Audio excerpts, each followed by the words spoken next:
আজ রুহানিয়াতের আকাশে একটি বিশাল সূর্য অস্ত গেল। আজ শুধু একজন আলেম নন, একটি যুগ আমাদের থেকে বিদায় নিল। লাখো ভ্রান্ত হৃদয়ের আশ্রয় তজকিয়ায়ে নফসের ইমাম আরিফ বিল্লাহ হজরত মাওলানা পীর জুলফিকার আহমদ সাহেব নকশবন্দি রাহিমাহুল্লাহ আজ আমাদের মাঝে আর নেই। ইন্না লিল্লাহি ওয়া ইন্না ইলাইহি রাজিউন। দারুল উলুম ওয়াকফ দেওবন্দের একটি ইলমি মাজলিসে এই সংবাদ ছড়িয়ে পড়তেই পুরো পরিবেশ হয়ে ওঠে শোকাচ্ছন্ন। প্রিয় খলিফা মাওলানা সালমান বাজনুরি সাহেব স্টেজেই অশ্রুসজল হয়ে পড়েন।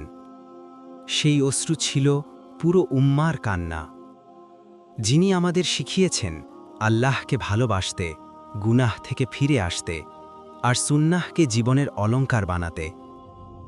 আজ সেই রুহানি চিকিৎসক নিজ প্রভুর সান্নিধ্যে চলে গেলেন। হাত জোড় করে অনুরোধ, এই মহান মুহসিনের জন্য মন থেকে দোয়া করুন।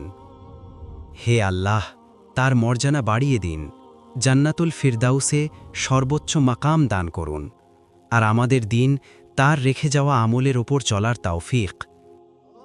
আমিন ইয়া রাব্বাল আলামিন।